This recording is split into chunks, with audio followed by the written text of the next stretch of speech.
बरं मॅडम, मी काय म्हणतोय, पोलीस भरतीच्या पोरांनी फॉर्म भरले आणि पोरांचं ग्राउंड सगळं चांगलं आहे, पण पोरांचं का असं होतंय की जे नवीन नवीन पोरं त्यांचा लेखीचा स्कोरच वाढत नाही.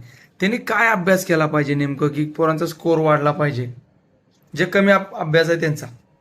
बघा, आता तुम्हाला मी पहिल्यांदा सांगते, आपल्याकडे 3 टप्प्यांमधली मुलं अभ्यास करणारी असतात. म्हणजे कसं, एक ज्यांनी नवीनच पोलीस भरतीच्या ओघात आले ती लोक, ज्यांचा अभ्यास 50 ते 60च्या रेंजला त्यांना मार्क्स पडतात.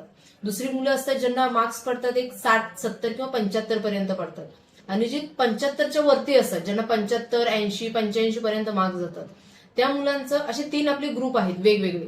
तर मी तुम्हाला सांगते, ज्यांनी आता नुकतीच सुरुवात केली किंवा ज्यांचा स्कोर असेल जो 50 पासून 60 किंवा 65च्या पर्यंत आहे, किंवा 50 पासून 60 पर्यंतचा स्कोर आपण कन्सिडर करूयात.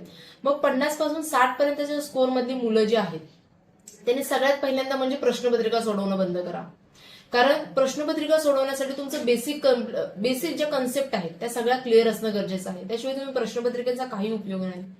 म्हणून तुम्ही पहिल्यांदा प्रश्नपत्रिका सोडवत असाल तर प्रश्नपत्रिका सोडवणं पूर्णपणे बंद करा.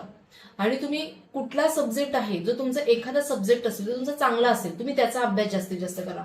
आता बघा, कुठल्याही जिल्ह्याला फॉर्म भरलात तरी मराठी विषय, मराठी, गणित आणि बुद्धिमत्ता हे 3 विषय जरी तुमचे चांगले असतील तरी तुम्ही कुठल्याही जिल्ह्याचं हे काढू शकता. आता मराठीचा अभ्यास करायचं झालं, तुम्ही एकच पुस्तक वाचा. बाळासाहेब शिंदे साहेबांचं जर पुस्तक तुम्ही वाचताय त्याच्यातूनच तुम्हाला प्रश्न येणार आहेत. त्यामुळे तुम्ही काय करा, आता तुम्ही नवीन आहात, तुमचं 50 ते 60 मध्ये तुमचं जर लागत असेल, म्हणजे तुमचं मार्क्स येत असतील, तर तुम्ही काय करा, पहिल्यांदा ते बेसिक कन्सेप्ट जे आहेत किंवा पुस्तकात जे काही आहे ते वाचा.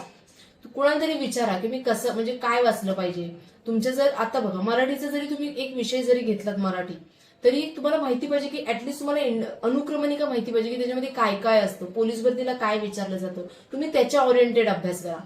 गणिताचा विचार केला तर गणिताचं आपल्याला माहिती पाहिजे. गणिताचे तर थोडी असे 4-5 असे धडे ज्याचे प्रश्न जास्तीत जास्त विचारले जातात. मग तुम्ही त्याचा अभ्यास करा. किती काही झालं तरी पण तुम्ही प्रश्नपत्रिकेच्या दिशेने वळू नका. तुम्हाला जर वाटतंय आता एक्झाम पण आली आहे जवळ, प्रश्नपत्रिका सोडवा, परंतु आठवड्याला 1 किंवा 2 प्रश्नपत्रिका सोडवा. त्याच्यापेक्षा जास्त प्रश्नपत्रिका सोडवण्याच्या मागे तुम्ही लागू नका. आता दुसरा ग्रुप येतो 60 पासून 70 पर्यंतच्या मार्क्सचा. तुम्हाला 60 पासून जर 70 पर्यंत जर मार्क्स येत असतील तर तुम्ही काय करा, तुम्ही प्रश्नपत्रिका सोडवू शकता, पण तेवढ्या पण रेंजच्या प्रश्नपत्रिका तुम्ही सोडवू नका. तुम्ही जास्तीत जास्त प्रश्न सोडवा. कुठले प्रश्न, प्रश्नपत्रिकेतले प्रश्न नाही, तर तुम्ही पुस्तकाच्या खाली जे प्रश्न दिलेले असतात ते तुम्ही सोडवायचा प्रयत्न करा. दुसरी गोष्ट, तुम्हाला कितीही मार्क्स पडवून तुम्ही 50 पाडा, 60, 70, 80 किंवा 80च्या पुढे तुम्ही मार्क्स पाडा, पण तुमचं दिवसाचं टाइम टेबल हे फिक्सच असलं पाहिजे. आता तुम्ही समजा 80च्या रेंजला असाल तर तुमचं टार्गेट फिक्स असलं पाहिजे की मला दिवसाभरात काय अभ्यास करायचा आहे. तुम्ही आदल्या दिवशी संध्याकाळी तुम्हाला उद्याच्या दिवसाला काय अभ्यास करायचा ते काढून ठेवा. मला एवढे 6 ते 7 टॉपिक्स आहेत जे कम्प्लीट करायचे आहेत, म्हणजे एकाच विषयाचे नाही. उदाहरणार्थ तुम्ही मराठी घेतला तर मला मराठीचे समजा आज मी ठरले की मला मराठीच्या जर जास्त मार्क्स पडत असेल, 80+ असेल, तर तुम्ही सांगू शकता आज मला शब्दांच्या 8 जाती पूर्ण करायच्या आहेत, म्हणजे उद्या मला शब्दांच्या 8 जाती पूर्ण करायच्या आहेत. गणिताचे 1-2 टॉपिक्स किंवा एखादा टॉपिक्सच घ्या, कारण गणिताच्या टॉपिक्समध्ये जर तुम्ही सतीश वसे साहेबांचं पुस्तक वाचत असेल त्याच्यामध्ये भरपूर टाईप्स आहेत. मग तुम्हाला एका दिवसाला फक्त एकच चॅप्टर कम्प्लीट होईल. मग तुम्ही ते चॅप्टर लिहून घ्या. डेली एक समाजसेवक वाचा. काही करून आपल्याला समाजसेवकावरती प्रश्न विचारतात, मग तुम्ही एक समाजसेवक वाचा. बुद्धिमत्तेचं थोडंफार अर्धा 1 तास करा. मराठीचं करताय तर तुम्ही मराठीचं फक्त हेच नका करू, म्हणजे नाम, सर्वनाम जो व्याकरणाचा भाग आहे तो कराच, परंतु त्याच्याबरोबर तुम्हाला पाठांतराचा भाग करणं पण तेवढंच महत्वाचं आहे.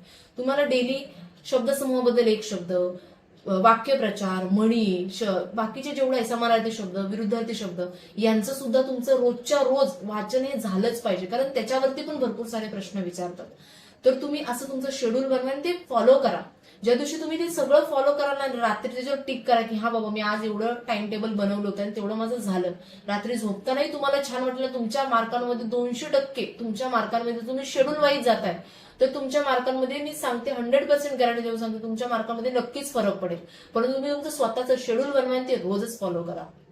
हा व्हिडिओ आवडला असेल तर तुम्ही नक्कीच कमेंट करून मला सांगा की तुम्हाला काही प्रॉब्लेम असेल अभ्यासामध्ये, मी त्याच्यावरती पुढचा व्हिडिओ नक्कीच बनवेन. थँक्यू.